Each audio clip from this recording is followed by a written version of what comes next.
পুজোর কাছে সে ফুল দিয়ে দেহ সাজে, জীবন যেন ধূপের ধোঁয়ারে, জীবন রে জীবন রে।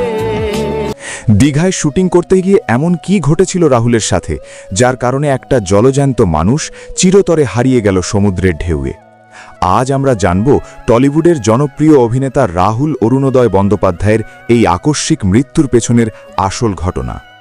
দর্শক, আপনারা ইতিমধ্যেই হয়তো জেনে গেছেন যে টলিপাড়ার অত্যন্ত পরিচিত মুখ এবং জনপ্রিয় অভিনেতা রাহুল অরুণোদয় বন্দ্যোপাধ্যায় আর আমাদের মাঝে নেই।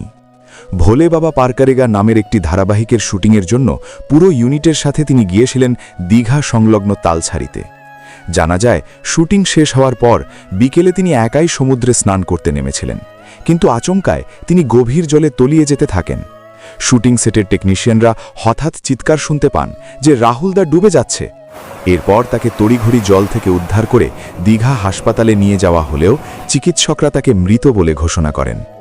মাত্র ৪৩ বছর বয়সেই এই তরতাজা অভিনেতার এমন মর্মান্তিক মৃত্যুতে পুরো টলিপাড়ায় নেমে এসেছে শোকের ছায়া। সবচেয়ে বেশি ভেঙে পড়েছেন রাহুলের স্ত্রী অভিনেত্রী প্রিয়াঙ্কা সরকার এবং তার ছোট্ট ছেলে। স্বামীর এমন আকস্মিক মৃত্যুর খবর পেয়েই বুক ফাটা কান্নায় ভেঙে পড়েন প্রিয়াঙ্কা। শোনা যাচ্ছে, শুটিংয়ে যাওয়ার আগে এবং সমুদ্রে নামার কিছুক্ষণ আগেও রাহুলের সাথে ফোনে কথা হয়েছিল তার। কে জানত সেই কথাই হবে তাদের জীবনের শেষ কথা। রাহুল হয়তো হাসি মুখে বলেছিলেন কাজ শেষ করে খুব জলদিই বাড়ি ফিরবেন, কিন্তু সেই ফেরা যে আর কোনোদিন হবে না তা কি প্রিয়াঙ্কা স্বপ্নেও ভেবেছিলেন? স্বামীর বলা সেই শেষ কথাগুলো আজ প্রিয়াঙ্কার বুকে তীরের মতো বিঁধছে। চোখের সামনে নিজের সাজানো সংসার এভাবে নিমেষে শেষ হয়ে যাওয়া তিনি কোনোভাবেই মেনে নিতে পারছেন না। এমন এক গুণী অভিনেতার এমন করুণ পরিণতিতে আজ সবাই স্তব্ধ। তো আর কথা না বাড়িয়ে রাহুলের এই আকস্মিক মৃত্যু নিয়ে তার পরিবার এবং আত্মীয়রা ঠিক কি বলল, চলুন এবার সেটাই শুনে নেওয়া যাক। তখন জলটা বের করা হয়েছিল, যখন আমরা চাপ দিয়ে জলটা নিঃশ্বাস চলছিল, কিন্তু তারপরে রাস্তায় ৬-৭ জন নিজের জীবন বাজি রেখে ওরাও লাভ দিয়েছিল। মোটামুটি জলের ডাঙ্গা অবধি চলে এসেছিলো। দাদাকে অনেকটাই দেরি হয়ে গেছে, অনেকটাই জল খেয়ে নিয়েছিল। সাঁতার জানতেন, কিন্তু সেই সময়টা জানেন আপনারা, সবই তো শুনেছেন।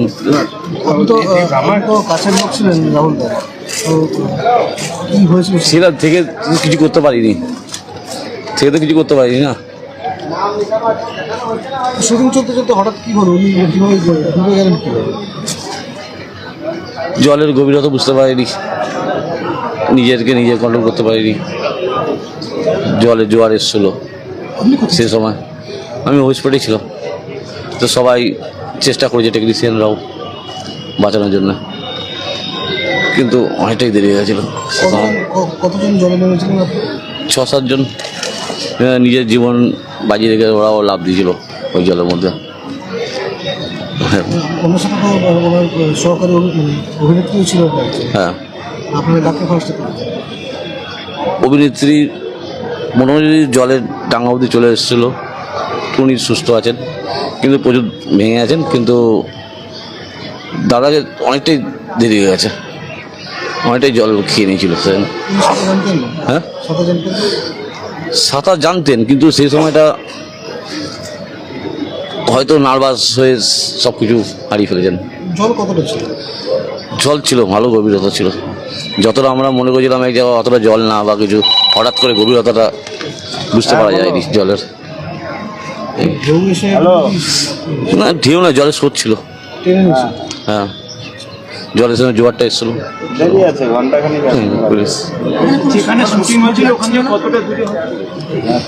সামান্য, বেশি দূর না।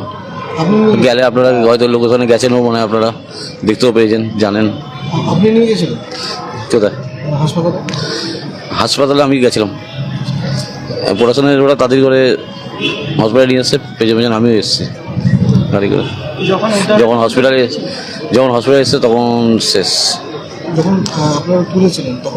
তখন জলটা বের করা হয়েছিল, যখন আমরা চাপ দিয়ে জলটা বার করানোর চেষ্টা হয়েছে, জল বেরিয়েছিল। তারপরে সেন্সলেস ছিল, কিন্তু নিঃশ্বাস চলছিল, কিন্তু তারপরে রাস্তায়। আপনাদের যে এই শুটিং স্পট, ওখানে কোনো ডক্টর ছিলেন না? ডাক্তার তো থাকে না এরকম কোনো শুটিংয়ে, আমাদের টলিউডের ডাক্তার নিয়ে তো কোনো শুটিংই হয় না। জলে নেমেছিলেন তো ওই শুটিং এর টাইমটা কি ছিল, বিকেল না সকাল? শুটিং তো সকাল থেকেই হচ্ছিল, আর যে ঘটনাটা ঘটলো ওটা সেই 5:30 নাগাদ। বিকেল। হ্যাঁ, এবার টাইমিংটা এক্সাক্ট টাইমিংটা সব কিছু বলা যায় না সেই সময়টা। আচ্ছা, ড্যামিরা তো সাধারণত ওই যে সমুদ্রের একদম শেষের পথে, একদম একদম শেষের পথে, লাস্ট একদম লাস্ট। তখন প্যাকআপের পথে পুরো একদম লাস্ট পয়েন্ট। জলে নামার আগে তো ড্যামিরা তো নেমে আগে স্পটটা দেখে, তখন ওই জোয়ার ভাটা এগুলো কোনো তথ্য নেয়নি। সেইটা আমি অতটা আমি তো বুঝি না এই বিষয়, আমি দাদার সঙ্গে থাকি এটুখানি। জলে যে নেমেছিলেন ওটা কি শুটিং এরই অংশ ছিল? হ্যাঁ হ্যাঁ, সেটা আমি বলতে পারছি না সেটা ঠিক অ্যাকচুয়ালি। এমনি যারা ওখানে বাঁচাতে নামলো তারা কি ইউনিটেরই লোক? হ্যাঁ হ্যাঁ, আমাদের ইউনিটির লোক, তাহলে- ওরাই ঝাঁপ দিয়েছে, ওরাই জীবন বাজি দিয়ে তুলেছেন দাদাকে। তাহলে এমনি যারা ওখানে লাইফ সেভাররা থাকে, নুলিয়ারা থাকে, তাদের কাউকে রাখা হয়নি? লাইট সেভার বলতে মানে যারা বাঁচানোর জন্য ট্রেনিং আছে, যারা বাঁচায়, বা পুলিশ সেরকম তো কিছু। কাউকে দেখেন? শুটিংটা কোথায় হচ্ছিল? উড়িষ্যা। উড়িষ্যা, ওখানে পুলিশ তালসারি। পারমিশন ছিল? তালসারি। আরে এমনি প্লেন নৌকো ছিল না? পুলিশের না, ওই ইঞ্জিন নৌকো। পুলিশের কোনো ক্যাম্প ছিল?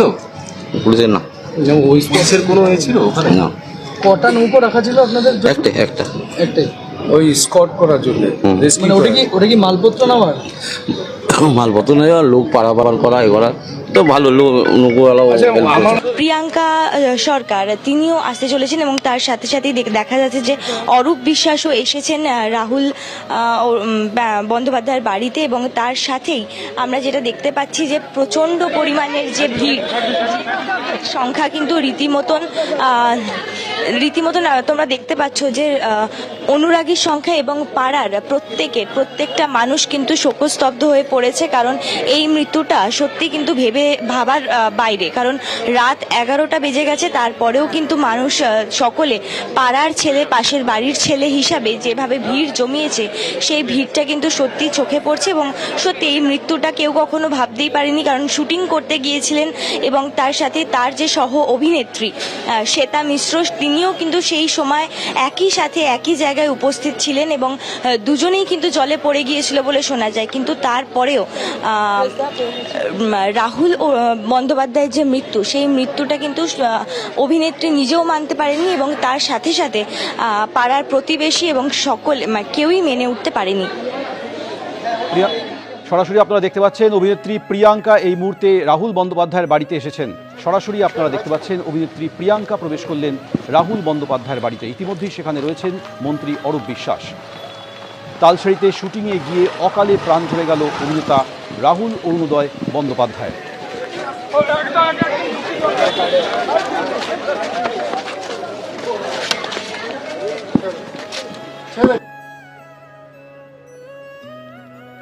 দীঘায় নিয়ে আসা হয়েছে রাহুল বন্দ্যোপাধ্যায়ের দেহ।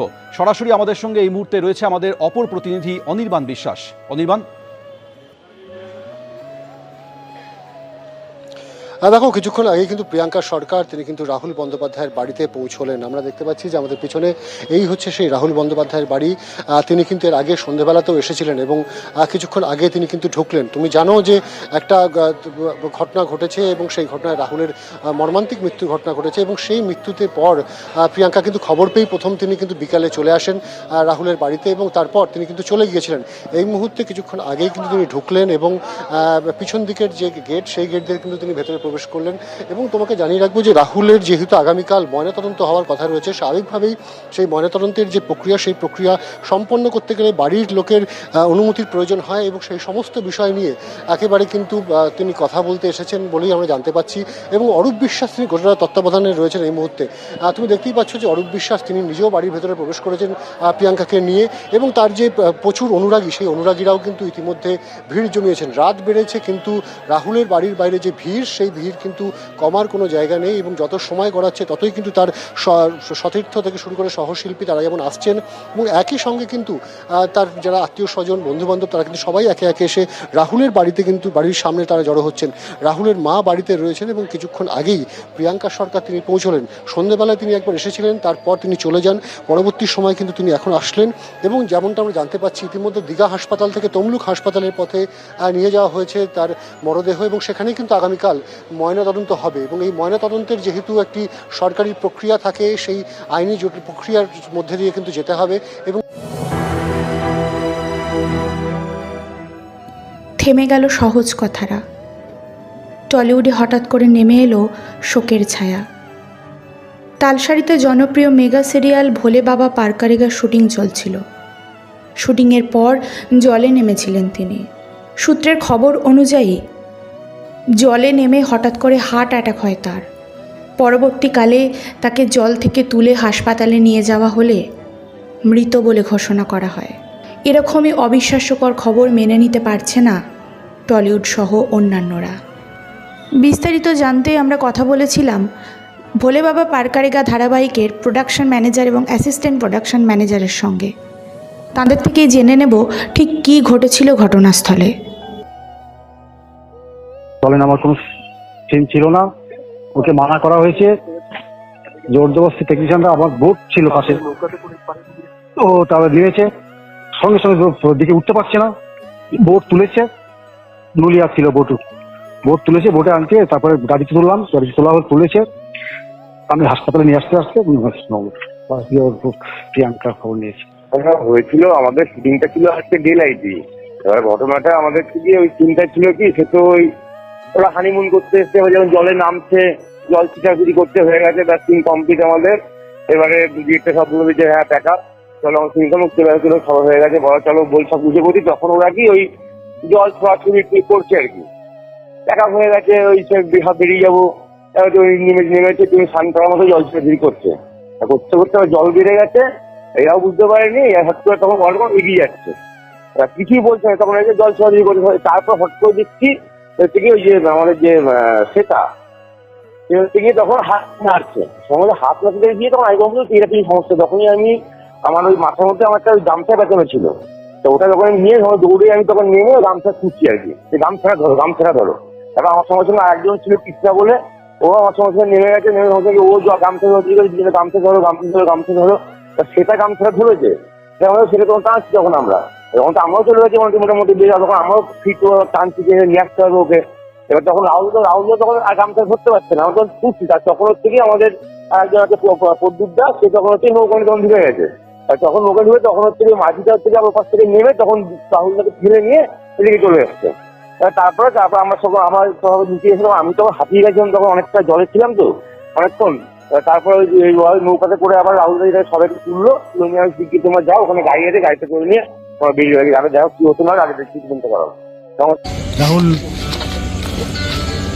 ভেসে গেছে, এরকম পড়ে গেছে ব্যাস। আমি সঙ্গে সঙ্গে ওর ছেড়ে দিয়ে একটা গাড়ি চলে গেছে আর্টিস্টের।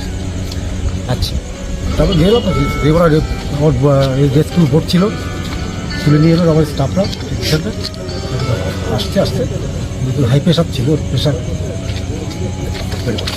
আচ্ছা, একটা জিনিস জানার ছিল যে ওই ঘটনা অ্যাক্সিডেন্ট, মানে এটা কি শুটিং চলাকালীন হয়েছিল না শুটিং প্যাকআপ হয়ে গেছে? আমি আর্টিস্ট ছাড়ছিলাম, ওরা সব প্যাকিং করছে, মানে শুটিং এর পরবর্তীকালে হয়েছিল। তারা কি বেড়াতে এখন সেটা আমি স্পটে ছিলাম না, তিনি নৌকো থেকে পড়ে যান না এমনি জলে নামতে গিয়ে বোধ হয় না? আপনি কি জেনেছেন যে বোটে কি বোটিং করছিলেন ওরা কেউ? না, ওখানে যিনি ম্যাডাম ছিলেন, যেখানে ম্যাডাম ছিলেন তিনি বলছেন আমিও পড়ে গেছি, তার মানে কি ওনারা বোটিং এ ছিলেন? না, বোটিং এ ছিলেন, তাহলে এমনি নর্মালি যেমন শুট হয় তেমন।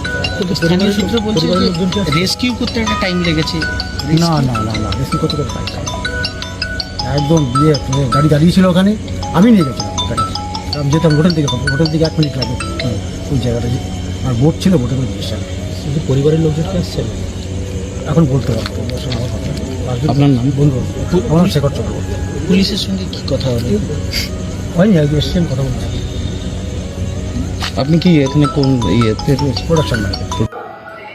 এবার কলকাতার উদ্দেশ্যে রওনা দেব, খোঁজ নেওয়ার চেষ্টা করছি। এখনো পোস্টমর্টম ইত্যাদি যে কাজগুলো রয়েছে সেগুলো হয়ে কতক্ষণে ফিরবে, ওখানে লোকজন কারা পৌঁছে গেছেন এটা বুঝতে পারছি না। যে বাড়িতে গিয়ে কাকিমাকে কি বলবো, কে বলবে, সব থেকে বড় যন্ত্রণা সেখানে কাজ করছে। ভালো মানুষের পৃথিবীতে থাকাটা খুব দরকার, কিন্তু মুশকিল হয় যদি খালি হয়ে যায় অবাঞ্ছিত কোনো ঘটনায়, দুর্ঘটনা নাকি জানি না, পোস্টমর্টমে বেরিয়ে আসবে কার কি গাফিলতি না কি ছিল। কিন্তু যা হয়েছে সেটা আমাদের সবার জন্য একটা মন খারাপের খবর। আর এই খবর একদমই কাঙ্ক্ষিত না, বিশ্বাসই হচ্ছে না যে বাবিন নেই। স্পটে ছিলাম না। আচ্ছা, কারণ আমার প্যাক আপ হয়ে গেছিলো, আর্টিস্ট ছাড়ছিলাম হোটেল থেকে। আচ্ছা, তখন খবর এসছে যে রাহুল জলে নেমেছে, ভেসে যাচ্ছে। আমি ছিলাম না, আমরা প্যাক আপ হয়ে গেছে, আর্টিস্ট ছাড়ছিলাম। তো গেলাম, তো বোট ছিল, সেফটি বোটে তুলেছে। তারপরে সন্ধ্যা করে আনতে 5:30 হ্যাঁ। পেলেন কখন? সঙ্গে বোট ছিল তো। আপনাদের কোনো পারমিশন নিয়েছিলেন? থানা বলা ছিল? হ্যাঁ, নিরাপত্তা তো আমরা করেছি, নিজের থেকে দেওয়া। আপনাকে জলে নামতে মানা করেছে, বারবার করেছে, বারবার জল নেমে গেছে। তার এইভাবে মৃত্যুতে শোকস্তব্ধ টলিপাড়া। এই মুহূর্তে সরাসরি বিজয়গড়ে চলে যাব রাহুল অরুণোদয় বন্দ্যোপাধ্যায়ের বাড়ির সামনে থেকে। আমাদের প্রতিনিধি শিবাশিস মৌলিক রয়েছেন। শিবাশিস, একদমই তাই। দেখো দেবস্মিতা, শুরুতেই তোমায় বলি যে না ফেরার দেশে চলে গেলেন রাহুল অরুণোদয় বন্দ্যোপাধ্যায়। রাহুল অরুণোদয় বন্দ্যোপাধ্যায় তিনি একাধারে যেমন ছিলেন অভিনেতা, অন্যদিকে তার সাহিত্য চর্চা বিভিন্ন সময় মানুষের নজর কেড়েছে। এছাড়াও বহুমুখী তার যে প্রতিভা, আমরা যে বিভিন্ন মানুষের ক্ষেত্রে আমরা যে শব্দ ব্যবহার করি বহুমুখী প্রতিভা, সেই বহুমুখী প্রতিভা কিন্তু রাহুল অরুণোদয় বন্দ্যোপাধ্যায়ের মধ্যে পাওয়া গিয়েছে বারংবার।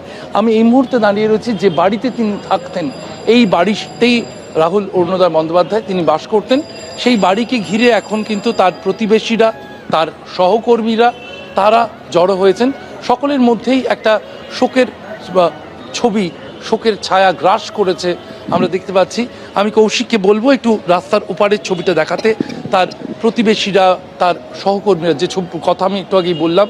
কারণ কেন বলছি সহকর্মীরা, তার একটা রাজনৈতিক পরিচয় ছিল, তিনি যে দলের সমর্থক তিনি প্রকাশ্যে তা পেশ করতেন। এবং একটু আগে এখানে এসেছিলেন বিকাশ রঞ্জন ভট্টাচার্য, তিনি বলে গেছেন পারফেক্ট লেফট ইন্টেলেকচুয়াল ছিলেন রাহুল অরুণোদয় বন্দ্যোপাধ্যায়। এবং এছাড়াও রাজনীতির বাইরেও অভিনয় জগতের যারা সহকর্মীরা, আমরা জানি যে এর অনতি দূরে বিভিন্ন স্টুডিও, সেখান থেকে কাজ শেষ করে বা অনেকের কাজ শেষ না করে তারা ছুটে এসেছেন এই বাড়িতে। কারণ এখানে রাহুল অরুণোদয় বন্দ্যোপাধ্যায়ের পরিবারের সদস্যরা তারা রয়েছেন, তারা কেমন রয়েছেন তাদের সাথে দেখা করতে সহকর্মীরা আসছেন এবং সেখানে এসে তারা কিন্তু কথা বলার চেষ্টা করছেন। এই ছোট একটা রাস্তা, সেই রাস্তার দুদিকে মানুষ জড়ো হয়ে দাঁড়িয়ে রয়েছেন, কারণ এই অঘটনের কথা, এই শোক সংবাদ একটু আগেই মানুষের কাছে এসে পৌঁছেছে। এই রবিবারের সন্ধেটা কিন্তু অনেকটাই কালো, অনেকটাই শোকের মধ্যে কাটছে এই টালিগঞ্জের বিজয়গড় এলাকাতে। টালিগঞ্জের যে চলচ্চিত্র জগৎ তাদের মধ্যে কোনো এক জায়গায় শোকে আজ একাকার হয়ে গিয়েছে টালিগঞ্জের